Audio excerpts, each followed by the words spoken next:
തിരുപ്പതിയിലെ ലഡ്ഡു വിവാദത്തിൽ സുപ്രീം കോടതി കഴിഞ്ഞ ദിവസം ചില പരാമർശങ്ങൾ നടത്തുകയുണ്ടായി. അതേപോലെ അൻവറും മറ്റും ഉന്നയിച്ച ചില ആക്ഷേപങ്ങളുടെയും ആരോപണങ്ങളുടെയും പശ്ചാത്തലത്തിൽ മുഖ്യമന്ത്രി പിണറായി വിജയൻ കഴിഞ്ഞ ദിവസം ഒരു ദേശീയ പത്രത്തിന് നൽകിയ അഭിമുഖ സംഭാഷണത്തിൽ പറഞ്ഞ ചില കാര്യങ്ങൾ മലപ്പുറം ജില്ലയെ അപകീർത്തിപ്പെടുത്തുന്നതാണെന്ന ആക്ഷേപവും ഉയർന്നു വന്നു. അതൊരു വിവാദമായി. ഈ രണ്ട് കാര്യങ്ങൾ ചില സമാനതകൾ ഉള്ളതാണ്.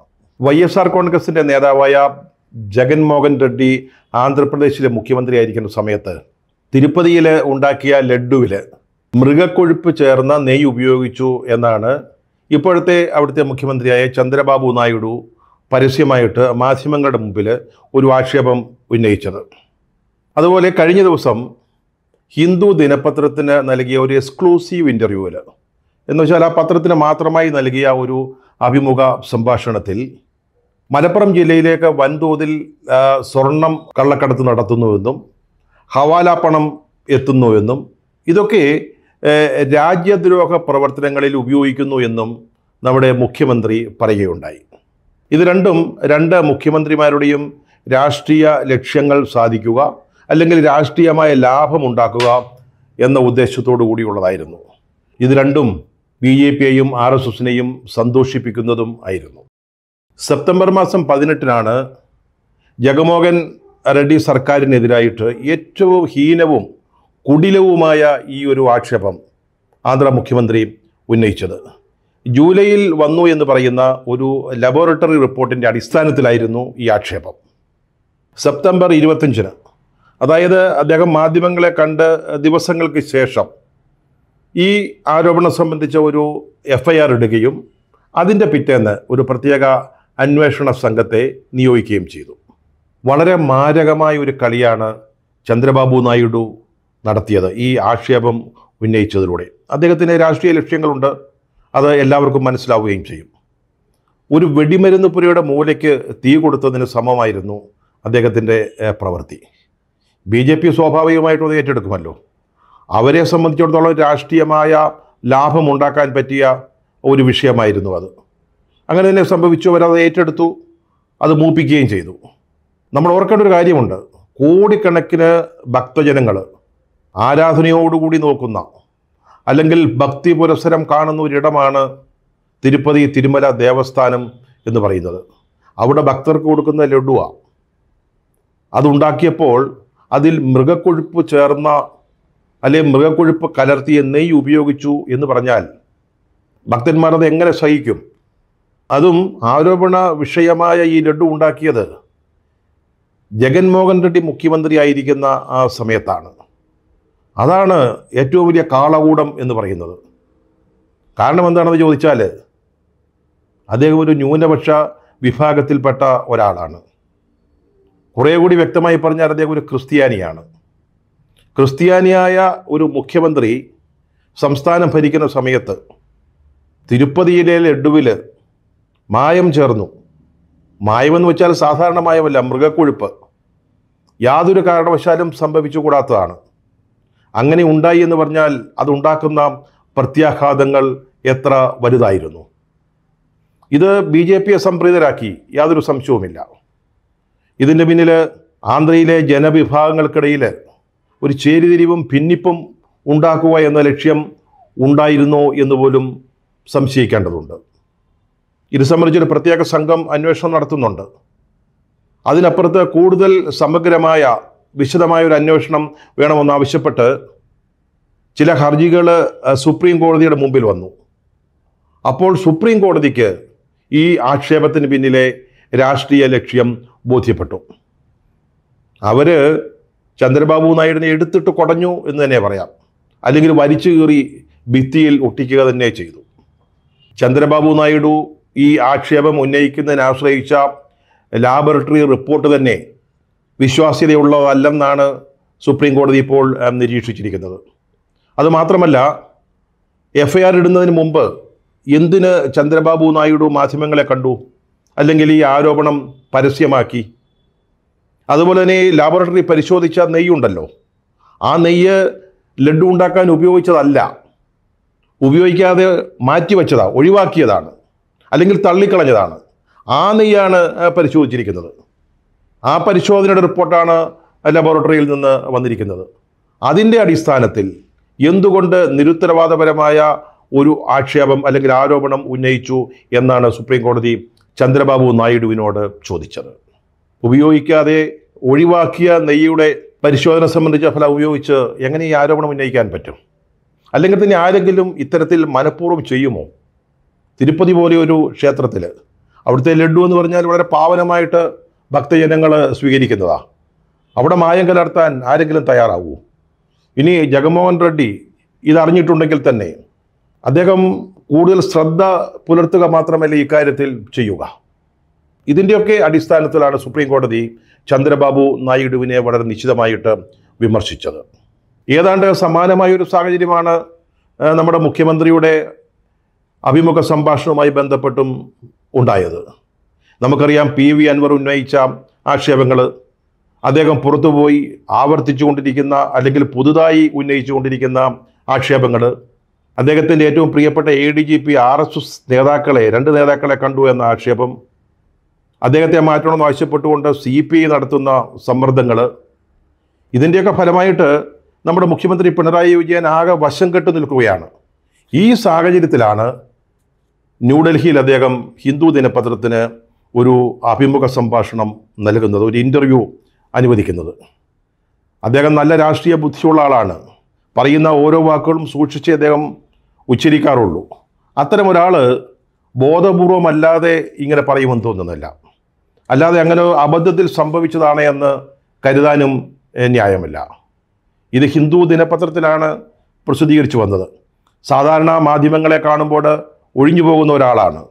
മന്ത്രിസഭാ യോഗത്തിന് ശേഷം പോലും അദ്ദേഹം പത്രക്കാരെ കാണാറില്ല. അടിയന്തര സന്ദർഭങ്ങളിൽ മാത്രമാണ് ഒരു പത്രസമ്മേളനം വിളിക്കുക.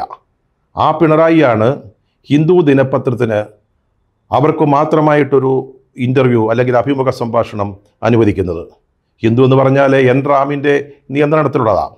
എൻ റാം എന്ന് പറയുന്നത് SFIയുടെ ആദ്യകാല വൈസ് പ്രസിഡന്റുമാരിൽ ഒരാളാണ്, ദേശീയ വൈസ് പ്രസിഡന്റുമാരിൽ ഒരാളാണ്.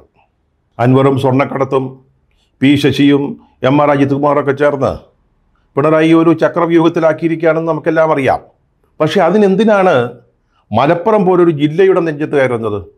മൊത്തത്തിൽ എന്തിനാണ് ജില്ലയെ അപമാനിക്കാൻ ശ്രമിക്കുന്നത്? അല്ലെങ്കിൽ അങ്ങനെ അപമാനിച്ചു എന്ന ഒരു തോന്നലുണ്ടാക്കാൻ വഴിവെച്ചു കൊടുക്കുന്നത്? മലപ്പുറത്തുകാർ കള്ളക്കടത്തുകാരാണെന്നും അവിടം സ്വർണ്ണക്കടത്തിൻ്റെയും ഹവാല ഇടപാടിൻ്റെയും കേദാര ഭൂമിയാണെന്നും പറയുന്നത് BJPയും RSSുമാണ്. കുറേ കാലങ്ങളായിട്ട് അവർ ആവർത്തിച്ചുകൊണ്ടിരിക്കുന്ന ഒരു ആക്ഷേപം ആണിത്. അതാണിപ്പോൾ നമ്മുടെ മുഖ്യമന്ത്രി ആവർത്തിച്ചിരിക്കുന്നത്, വളരെ വ്യക്തമായും കൃത്യമായും പറഞ്ഞിരിക്കുന്നത്. മുഖ്യമന്ത്രി പിണറായി വിജയൻ എന്നു മുതലാണ് RSSൻ്റെയും BJPയുടെയും വാക്കുകൾ ഏറ്റുപറയാൻ തുടങ്ങിയത്? മറ്റൊരു കാര്യം കൂടി ഇവിടെ ഓർക്കേണ്ടതുണ്ട്. ആരോപണ വിധേയനായ ADGP MR അജിത് കുമാർ DGPയുടെ നേതൃത്വത്തിലുള്ള സംഘത്തിന് മൊഴി കൊടുക്കുമ്പോൾ അദ്ദേഹത്തിൻ്റെ ഡിഫൻസായിട്ട് അവതരിപ്പിച്ചത് ഇതാണ്: അവിടെ സ്വർണ്ണക്കടത്തും ഹവാല ഇടപാടും നടക്കുന്നു, അതിനെ എതിർത്തപ്പോൾ അല്ലെങ്കിൽ അത് തടയാൻ ശ്രമിച്ചപ്പോൾ ഇഷ്ടപ്പെടാത്ത ആളുകൾ തനിക്കെതിരെ ആരോപണം ഉന്നയിച്ചു എന്നാണ്. മുഖ്യമന്ത്രി അത് തന്നെ ആവർത്തിക്കുന്നുണ്ട്. സ്വർണ്ണക്കടത്ത് ഇടപാടിൽ മുറിവേറ്റവരാണ് തനിക്കും തൻ്റെ സർക്കാരിനുമെതിരായിട്ട് ആക്ഷേപം ഉന്നയിക്കുന്നത് എന്നാണ് അദ്ദേഹം പറയുന്നത്. ഇതൊക്കെ സംഭവിച്ചിരിക്കുന്നത് നമ്മുടെ ADGP RSS നേതാക്കളെ കണ്ടതിന് ശേഷമാണ് എന്നും കൂടെ നമ്മൾ ഇവിടെ ഓർക്കേണ്ടതുണ്ട്. മലപ്പുറത്ത് നിന്ന് 150 കിലോഗ്രാം സ്വർണം, കള്ളസ്വർണം പിടിച്ചു, അല്ലെങ്കിൽ കള്ളക്കടത്ത് സ്വർണം പിടിച്ചു, 123 കോടി രൂപ ഹവാലപ്പണം പിടിച്ചു എന്നൊക്കെ മുഖ്യമന്ത്രി ഈ അഭിമുഖത്തിൽ പറയുന്നുണ്ട്. ഈ കരിപ്പൂർ എന്ന് പറയുന്ന വിമാനത്താവളം മലപ്പുറത്തായിപ്പോയി. അതുകൊണ്ട് മലപ്പുറത്തുകാരാണ് ഇതിൻ്റെ മുഴുവൻ പിന്നിൽ നിന്ന് നമുക്ക് ഒരു തീരുമാനത്തിലെത്താൻ സാധിക്കുമോ? മറ്റ് വിമാനത്താവളങ്ങൾ വഴിയൊന്നും കള്ളക്കടത്ത് നടക്കുന്നില്ലേ? തിരുവനന്തപുരത്ത് നിന്ന് നയതന്ത്ര ബാഗിൽ നിന്ന് സ്വർണം പിടിച്ചത് അത്ര പണ്ടൊന്നും അല്ലല്ലോ. കണ്ണൂർ വിമാനത്താവളം വഴി സ്വർണം കടത്തുന്നില്ലേ? അവിടെ ഇറക്കുന്ന സ്വർണം കാര്യങ്ങൾ നടക്കുന്നില്ലേ? അതിൻ്റെ കോർഡിനേറ്റർ CPMൻ്റെ ഒരു പ്രധാനപ്പെട്ട നേതാവിൻ്റെ മകനാണെന്ന് പറഞ്ഞത് CPM കണ്ണൂർ ജില്ലാ കമ്മിറ്റിയിൽ തന്നെ അംഗമായിരുന്ന ഒരാളാണ്. അയാളെ ഇപ്പോൾ പാർട്ടിയിൽ നിന്ന് പുറത്താക്കിയിരിക്കുക. പ്രിയപ്പെട്ട മുഖ്യമന്ത്രി, ഈ അങ്ങ് ഒറ്റതിരിഞ്ഞ് ആക്ഷേപിക്കുന്ന മലപ്പുറം ജില്ല അങ്ങ് ഭരിക്കുന്ന സംസ്ഥാനത്ത് തന്നെ ഉള്ളതാണ്. ഇങ്ങനെ ഒരു ജില്ലയെ വേർതിരിച്ച് പറയുന്നത് അവിടുത്തെ ആളുകൾ സ്വർണ്ണക്കടത്തുകാരും ഹവാല ഇടപാടുകാരാണെന്നും തോന്നിക്കുന്ന തരത്തിൽ സംസാരിക്കുന്നത് ഒരു മുഖ്യമന്ത്രിക്ക് എത്രത്തോളം ശരിയാണ്? മറ്റേതെങ്കിലും ഒരു ജില്ലയെ പറയുന്നത് പോലെ അല്ല എന്നാണ് എൻ്റെ വ്യക്തിപരമായ അഭിപ്രായം. കാരണം അത് പ്രത്യക്ഷത്തിൽ തന്നെ ഒരു മുസ്ലിം ഭൂരിപക്ഷ ജില്ലയാണ്. അപ്പോൾ നമ്മൾ കുറേ കൂടെ സൂക്ഷിച്ച് ഇത്തരം വിഷയങ്ങൾ കൈകാര്യം ചെയ്യേണ്ടതായിരുന്നു എന്നാണ് പറയാനുള്ളത്. അതേസമയം അങ്ങ് ഈ അഭിമുഖ സംഭാഷണത്തിൽ എം.ആർ. അജിത് കുമാറും RSS നേതാക്കളും തമ്മിൽ കണ്ടത് എന്തിനായിരുന്നു എന്ന് വിശദീകരിക്കുന്നുമില്ല. ഇപ്പം അൻവറിനെ പേടിച്ച് ഒരു ജില്ലയെ മുഴുവൻ ഇങ്ങനെ പറയുന്നത് വലിയ വിവാദത്തിന് അല്ലെങ്കിൽ പ്രതിഷേധത്തിന് കാരണമാക്കിയിരിക്കുക. അൻവറിൻ്റെ കാര്യത്തിൽ ഏത് പരാതി വന്നാലും ഉടനെ കേസെടുക്കാനുള്ള നിർദ്ദേശം നൽകിയിരിക്കുന്നു എന്നാണ് മാധ്യമങ്ങളിൽ നിന്ന് മനസ്സിലാക്കുന്നത്. സാധാരണ ഒരു പ്രാഥമിക അന്വേഷണം നടത്തിയിട്ടാണ് കേസെടുക്കുക. അതുവേണ്ട, പരാതി വന്നാൽ ഉടനെ FIR ഇടുക, കേസെടുക്കുക. ആ നിർദ്ദേശമാണ് ഇപ്പോൾ നൽകിയിരിക്കുന്നത്.